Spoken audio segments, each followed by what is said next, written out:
Live from Washington, D.C., Sekulow Live. Phone lines are open for your questions right now.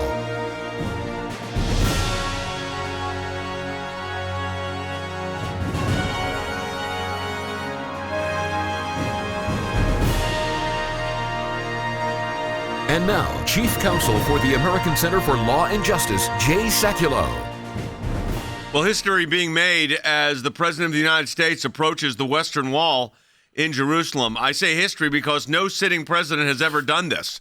So this was quite a statement about Israel, about Jerusalem, about our support of Israel, but also a very significant statement regarding the place, Jerusalem itself, which, of course, has been subject to so much discussion over the last several months, that involving, of course, the transferring or the moving of the embassy to Jerusalem, which is Israel's capital, but yet the United States and other governments keep their embassies in Tel Aviv. So this was a big statement by the president. It comes off a very big starting trip in Saudi Arabia, in Riyadh, where I think one of the strongest and most pronounced speeches involving radical Islamic terrorism ever took place. The president goes to Saudi Arabia first. Good call.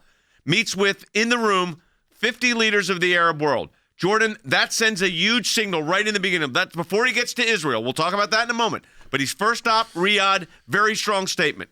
Yes, and it sends a signal to Iran specifically. Now, we may see this, and I think sometimes people just see this region of the world as one unitary kind of bad part of the world with bad human rights and Islamic extremists and these kind of dictatorships and kings. But there are differences. We have alliances and we have enemies. And I'm not just talking about Israel. We have alliances with the Saudis, with the Emiratis, with the Qataris. We do have military alliances, not with every country that was represented there, by the way, but also with the Egyptians.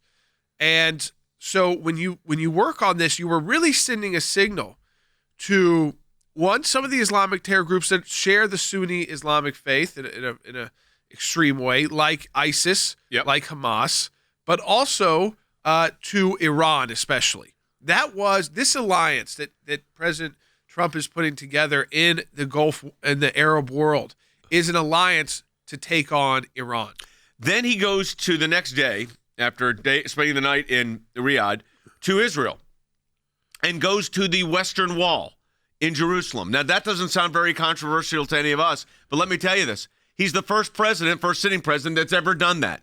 The signal is, this is Jewish territory. This is Israeli property. And the fact of the matter is, as R. Wes Smith points out in a very interesting piece, the wall itself predates the Islamic world by 1,026 years. So pretty significant right there, in my humble opinion, that he did that. And I thought it was 1,126 years to be exact. So the wall does belong to Israel. If you're looking at just from a property law standpoint, we've got a book coming out on that next year dealing with that. But I will tell you that it is historically significant that that's going on. All right, Logan, let's take a call or a comment. Yeah, let's go to Portia, who's calling in Illinois. Hi, Portia, you're on the air. Hi, I was letting you know that I think that President Trump's appearance in Riyadh is a great presence, and that's felt nationwide. And I think his speeches and what he's saying is very straightforward and humbling and to the point, whereas I hope that his actions over there will reflect back at home, whereas people will stop bashing him at home and allow him to do the work that he is committed to do. He's being humble at this point, but he's being very forward and direct. Yeah, let me say this. Let me talk about direct. I love this statement that he made when he touched down in Israel. Here he is, 39. I have come to this sacred and ancient land to reaffirm the unbreakable bond between the United States and the state of Israel. I mean, how much stronger can you get? You talk about resetting the relationship, Jordan. There's a big one. Yes. I mean, it's huge. And that was actually, in Donald Trump language, huge. I mean, very big statement. Coming right off the trip to Saudi Arabia, whereas President Obama would try to play one side and be too afraid of them playing. He didn't go to Israel the first time, right? Right. When he made his trip to do that apology tour, he skipped over Israel. Instead, what President Trump showed is that if you are a strong United States leader, You could go right from Riyadh to Jerusalem and speak truth to power and have alliances. He didn't upset anybody in Saudi Arabia. Everybody was happy there, and those leaders were happy. And then you go to Jerusalem and talk about your unbreakable bond with the U.S., and your policies are not hypocritical. They are not conflicting. They're actually in alliance. But that only makes sense to people who really understand that part of the world. And most of these commentators on television don't. They think you either have to be aligned with the Saudis or aligned with the Israelis. They don't understand there's a gray area there where you can work with both. Well, the Saudis and the Israelis are working together. They're just not, as a friend of ours said, hugging in public. And that's understandable. And Logan, you think it's been received pretty well? Decently, yeah. I'd say even from the left. Yeah. How can you really attack they won't even really talk about it. They can't stand to just talk about it as happening. They'll come up with something. Yeah. They're looking. Yep. But I give it an A+ so far. We've got a lot more ahead on this historic trip, but your support for Israel is critical. We encourage you to sign our petition in support for Israel at aclj.org. Standing with Israel, 877-989-2255. That's 1-877-989-2255. Or aclj.org. I'll bless those that bless thee, curse those that curse thee. Genesis 12:3. Back with more in a moment.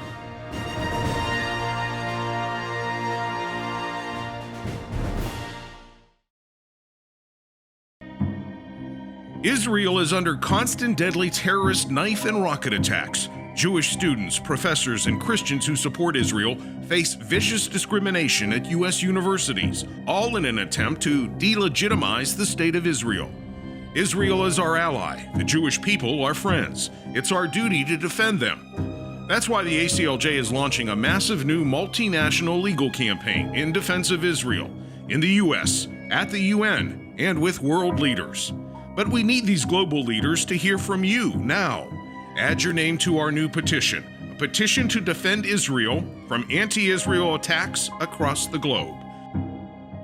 Call now, 1-877-989-2255. That's 1-877-989-2255. That's 1-877-989-2255. Or you can add your name online, aclj.org.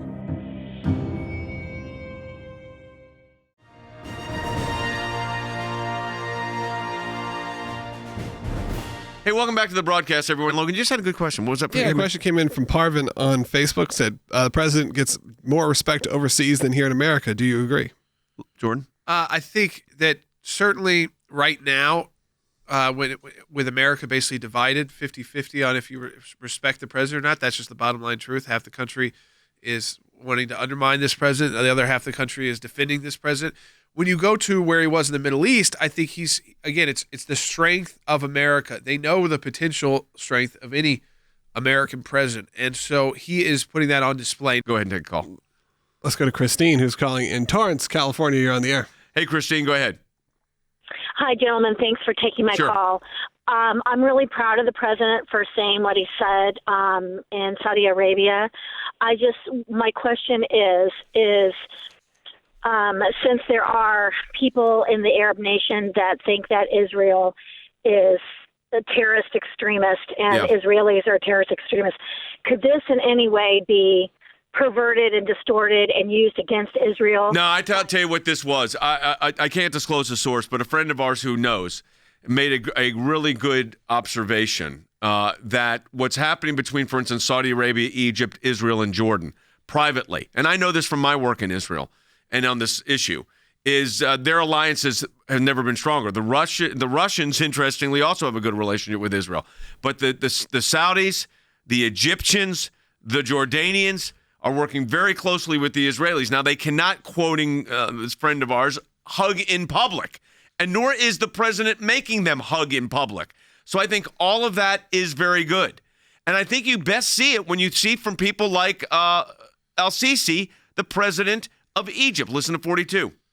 Mr. President, let me express our appreciation and respect, and let me say that you have a unique personality that is capable of doing the impossible. I agree.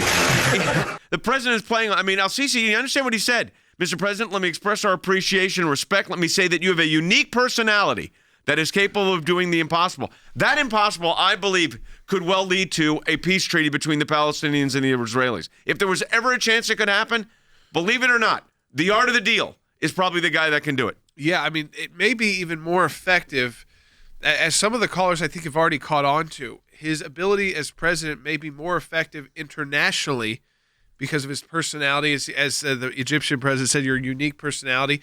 You know what he's saying there is, unlike past U.S. presidents, you could stand up to any of the strongmen, including him, Al-Sisi, who's a military leader.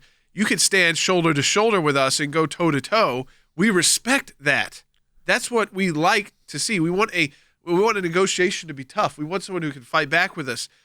We want someone we can speak honestly and openly, straightforward with, who is going to also be an honest broker in these deals. So I think while politically in the United States, President Trump is going to have a tougher time because he's working with a very partisan Congress right now, that overseas he may be able to make his mark as president. And I think this is just the first indications of that. And I think coming back with this would be a big deal. I would hope that the starting of the Palestinian peace process would be huge. I think that this administration just needs to continue that focus overseas. All right. So what you want to go to? We can grab another call. We can grab another Greg comment. has a comment that's a little bit more on the post side. I'm just disappointed. Sure. So Greg in Washington, you're on the air. Greg, go ahead. Well, first of all, I want to thank you for taking my call and then tell you that I've been a member since about 2008, and I pray for you guys all the time. Thank you very much, Greg. You know, I was really excited and looking forward to this trip and being, Jerusalem Day coming up and all of that, where the celebration, the anniversary. So I'm disappointed. What are you disappointed in, Greg? That the president succumbed to, those people that told him don't, move the embassy and don't let Bibi or the president go to the wall with you. So what's up? What's up with that? Well, I think, first of all, here's much more significant. I think the fact that the president of the United States went to the Wailing Wall, the Western Wall, without Netanyahu was also significant. That said, we are the United States of America. I am the president of the United States. I am wearing a yarmulke and approaching the Western Wall where I'm going to offer a prayer. Now, whose land is that? That's number one. Number two, the move to Jerusalem, which obviously I support. And, Greg, we appreciate your support of us. But this is very complicated. It's hard. You've got to understand and think nine-dimensionally that for that move to take place, there are certain prerequisites that have to happen. If you can get a situation where there's a peace conference, and we don't want to destabilize the Jordanians right now, but you get peace discussions going, I believe this president's committed to a move, but I will tell you who's probably telling him to hold off right now. Yeah. Benjamin Netanyahu. Yeah, it's the Israelis who are probably not ready for that move, honestly, Greg. Because of the security concern that can have, and because they would rather get to the negotiating table than move a building, which, yes, it's significant. It would send a major symbol. I think here's how you'd see this play out. One, if the Palestinians, after all of this, are unwilling to negotiate, then I think you see the move. Right. I think you say that, okay, you know what? You guys are impossible. You're going to keep dragging your people down. So be it. We're putting our embassy right in Jerusalem. So that's one option. But option two is get to the peace talks, which are better for Israelis anyways, than the move in an embassy. Ultimately, you're going to move the embassy, but you're not going to ruin the chance at peace talks yet. Now, if the Palestinians are unwilling to talk, they are unwilling to come to the table and negotiate, then I think you could see a quick move. But we're right. This is not just up to the U.S. is being somewhat, I think, deferential to Israeli interests because they are such an ally. It'd be like if Israel was going to do something to the U.S. and they wanted to make sure it wasn't going to destabilize our country. It's hard for Americans to think that way because we're so powerful. Yep. But these countries realize, again, we're so powerful that we can destabilize their own country by moving our building. Yeah. And so while we all support this idea of moving the embassy to Jerusalem, it is not just, okay, we move it. That's just not how it works. No, it's much more complicated. No, anything works in the Middle East. Do we have a time for a call here, Logan? We got 2 minutes, 43 seconds. Yeah, why not? Yep. All right, let's go to Jenny in California. Hey, line Jenny. 3. Hey, I love what Trump is doing. I'm wondering, what do you think his next move is? I'm sure he's got it planned out. And what ultimately is his goal? Well, the goal is to get ISIS eliminated and to get the Arab Muslim countries that are our allies to really get in this fight, which they now are. That's number one. And the establishment of this center on terrorism and make it clear. I think a second goal, not less important, is meeting with both Netanyahu and then Mahmoud Abbas and to get restarted the Israeli-Palestinian peace process. And I think he's going to drive a very hard bargain. I think what Jordan just said is absolutely very much right on the point, spot on. And that is, if Mahmoud Abbas says, I'm not sitting down and having direct discussions with the Israelis, well, then the president will say, oh, that's great. And then there's not a two-state solution. There's a unitary state solution, and I'm moving the capital to Jerusalem. It's a bargaining chip, but an important one. But I think the president's goal right now is to get that process started. And frankly, I don't think the Palestinians will have a choice, period. I don't think they will have a choice here. Yeah, because the money could stop flowing. Immediately. And the Israelis have already made a move to allow more money to go to the Palestinians. They did that on Friday, number one. Number two, they're going to allow some construction, what's called Area C, by the Palestinian Authority. That's a big move. That's called a confidence building measure,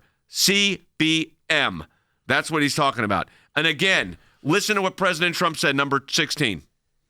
We can only overcome this evil if the forces of good are united and strong, and if everyone in this room does their fair share and fulfills their part of the burden. Terrorism has spread all across the world, but the path to peace begins right here on this ancient soil in this sacred land. That is exactly what the president's agenda is, and that's the terrorism aspect of this. All right, coming up in the last segment, we'll have two of our policy analysts in. We encourage you to sign our petition in support for Israel at aclj.org. Standing with Israel, 877-989-2255. That's 1-877-989-2255. Or aclj.org. I'll bless those that bless thee, curse those that curse thee. Genesis 12:3. Back with more in a moment.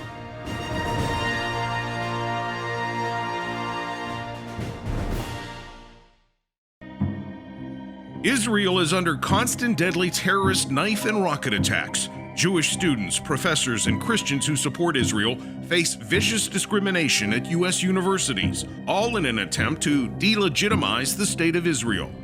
Israel is our ally, the Jewish people our friends. It's our duty to defend them. That's why the ACLJ is launching a massive new multinational legal campaign in defense of Israel, in the U.S., at the UN, and with world leaders. But we need these global leaders to hear from you now. Add your name to our new petition, a petition to defend Israel from anti-Israel attacks across the globe. Call now, 1-877-989-2255. That's 1-877-989-2255. That's 1-877-989-2255. Or you can add your name online, aclj.org.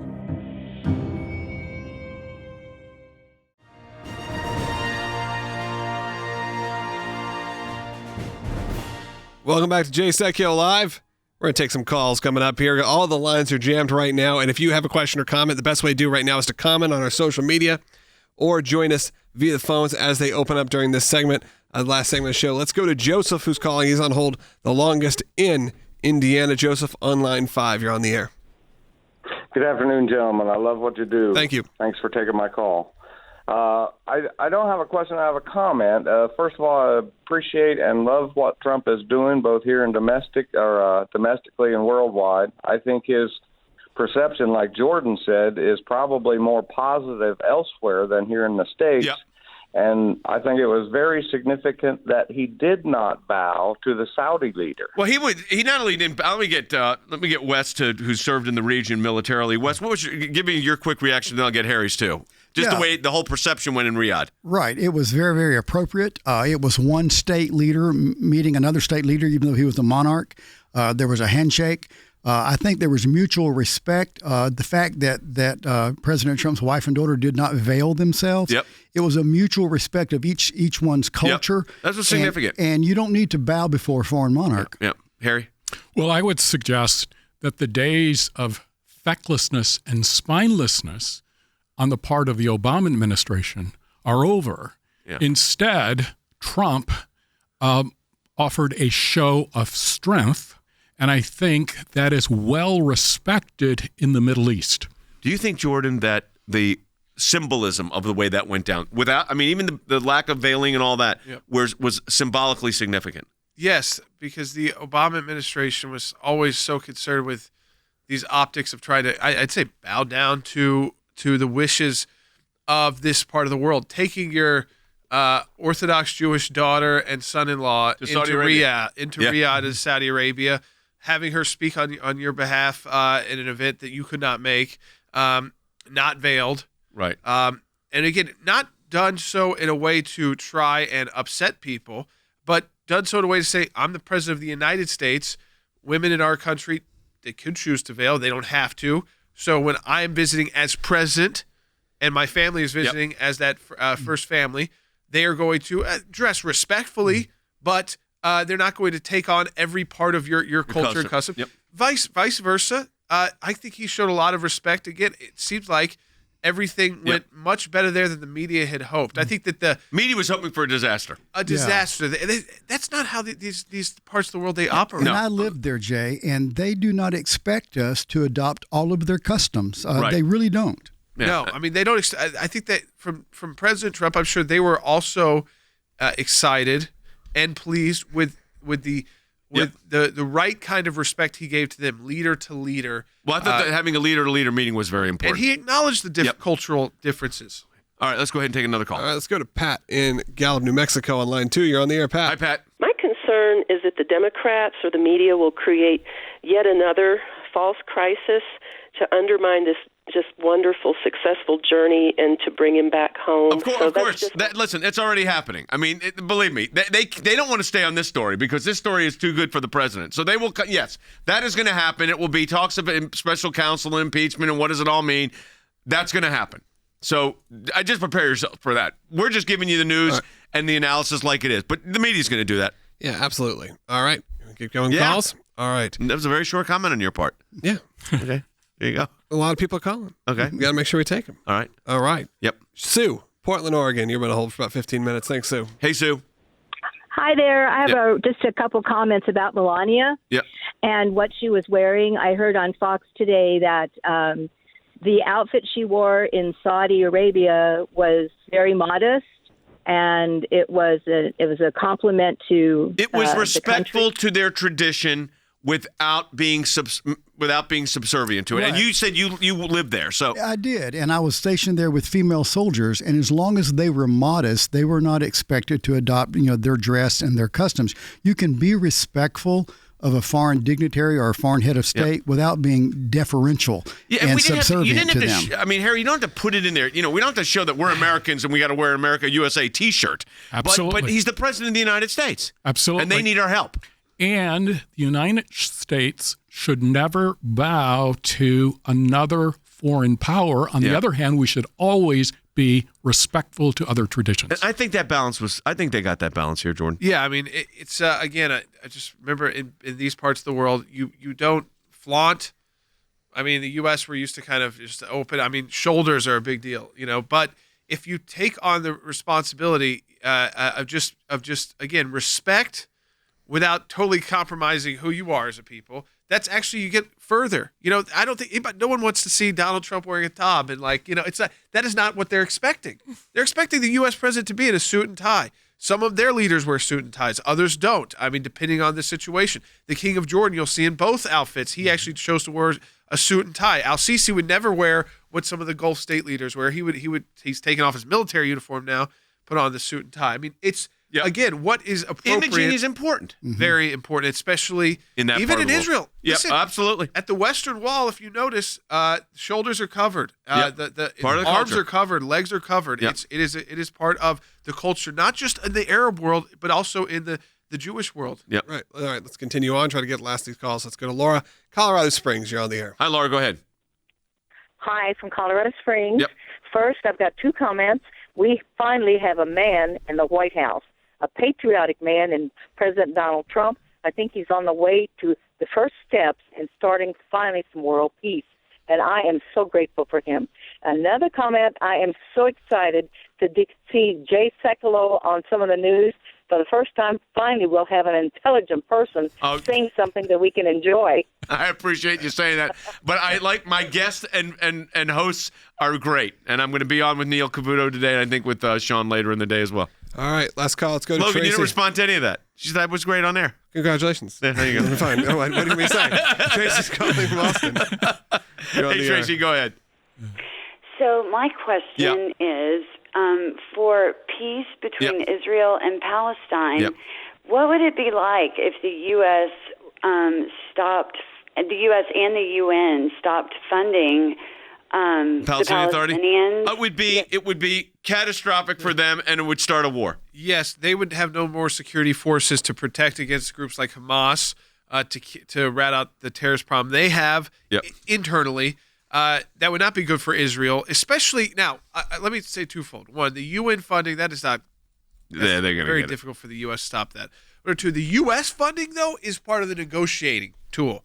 Increases, decreases are part of our negotiating. So you don't want to give that up completely and then send them into chaos. I've been in the West Bank where their military their security forces, who are pretty good at protecting you when you're there as well, absolutely, are hooded, though, because they're under so much threat from terrorism. All right, let me get Harry and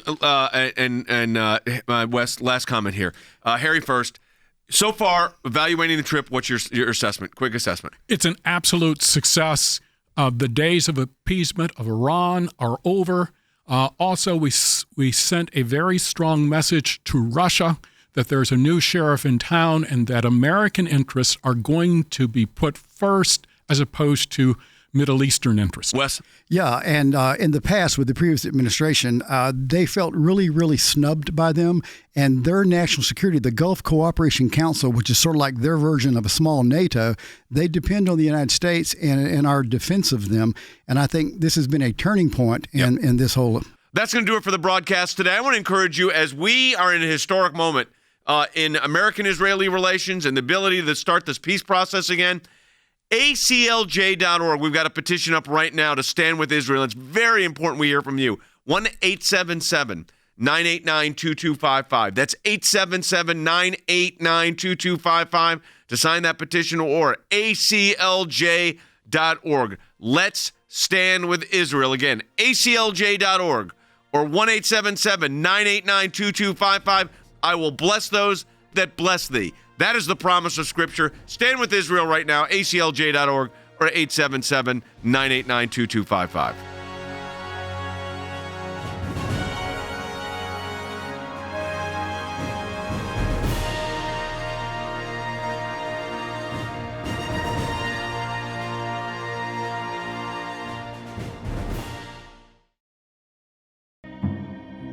Israel is under constant deadly terrorist knife and rocket attacks. Jewish students, professors, and Christians who support Israel face vicious discrimination at U.S. universities, all in an attempt to delegitimize the state of Israel. Israel is our ally. The Jewish people are friends. It's our duty to defend them. That's why the ACLJ is launching a massive new multinational legal campaign in defense of Israel, in the U.S., at the UN, and with world leaders. But we need these global leaders to hear from you now. Add your name to our new petition, a petition to defend Israel from anti-Israel attacks across the globe. Call now, 1-877-989-2255. That's 1-877-989-2255. That's 1-877-989-2255. Or you can add your name online, aclj.org.